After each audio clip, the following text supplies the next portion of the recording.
Fala galera, tudo bom? Bora falar de coisa boa, bora falar de dinheiro. Agora que a gente já sabe um pouquinho sobre fundos imobiliários, vamos avançar um pouquinho mais nesse conhecimento, beleza? Roda a vinheta aí e vamos continuar o nosso bate-papo sobre fundos imobiliários.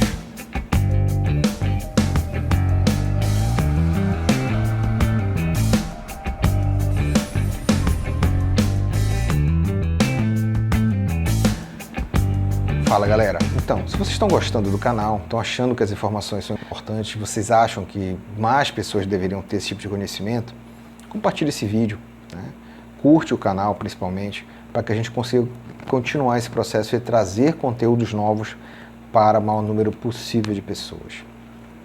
E continuando o nosso papo sobre o fundo imobiliário, eu vou te contar que o fundo imobiliário ele pode ter dois tipos de gestão. A primeira gestão é uma gestão ativa. Quando é que a gestão é ativa? Quando o gestor tem por hábito comprar e vender imóveis ou comprar e vender papéis com muita frequência. Isso é o chamado gestão ativa. E quando é que a gestão ela é passiva?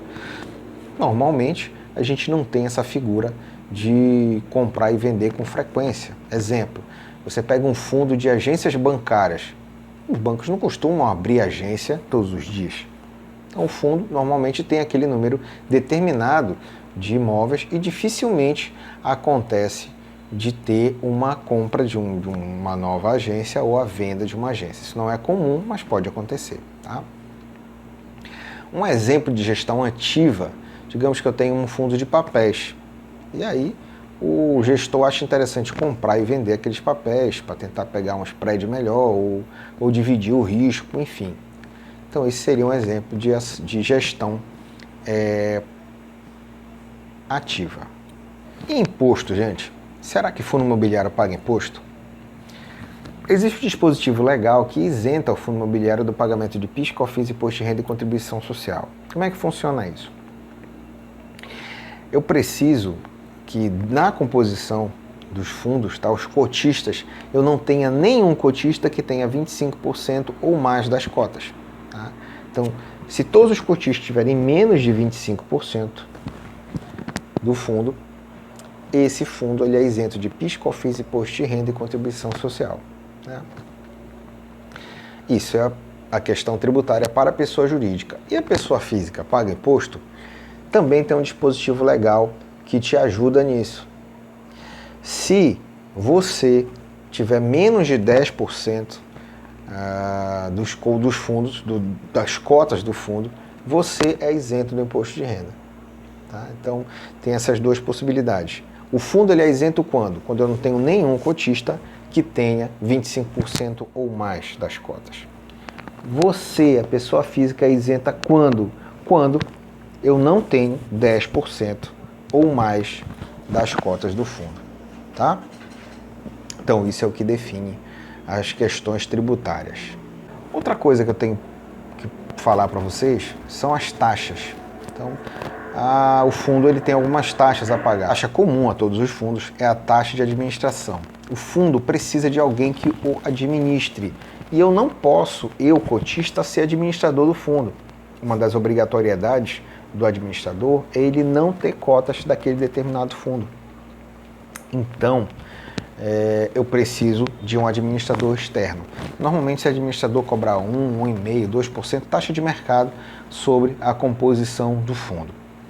Além da figura do administrador, eu posso ter o gestor. Não é a mesma coisa?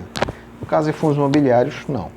O gestor é aquele cara que fica antenado no mercado para saber quando compra, quando vende, qual é o melhor momento de comprar, se eu tenho um imóvel interessante, coisa do tipo. Esse seria o gestor do fundo. Quem assina os documentos, quem toma a decisão é o administrador. Mas eu tenho um cara que é o gestor, que ele fica cuidando de geração de informação e ajuda o gestor nessa tomada de decisão, beleza? Além disso, eu posso ter a chamada taxa de performance. O que é isso? Se o fundo performar acima do normal, eu posso ter um acordo com o gestor de pagar um adicional a ele. Isso também é muito comum, prática de mercado, tá? Todas essas taxas existem, mas os fundos não são obrigados a tê-las. A única taxa que é realmente obrigatória é a taxa de administração. Então, eu queria te passar mais uma informação importante. Renda garantida. Às vezes o fundo ele lança no lançamento do fundo, ele diz, eu garanto uma rentabilidade durante um ano. Imagina que está sendo construído ainda um shopping, ou está sendo construído os prédios, enfim. E aí você vai ficar sem receber, esperando esses prédios terminarem? Não, ele te garante um ano, por exemplo, de recebimento do fundo. Como é que ele faz isso? Vamos dizer que o fundo custa R$ 88,00. Ele vende a 100 e diz que ele vai te pagar R$ 1 todo mês. Tá? Então, já deu para entender como é que é o funcionamento disso. Né? Você está pagando antecipadamente por um dinheiro que você vai receber ao longo de 12 meses. Então, essa renda garantida ela não é ilegal. Eu também não vejo problema nela. Eu só não acho que ela tem que ser utilizada como fator de decisão para você adquirir ou não adquirir o fundo. Tá? No próximo vídeo, na próxima aula, a gente vai falar um pouquinho sobre gestão de portfólio. A gente se vê na próxima aula. Até mais. Tchau, tchau.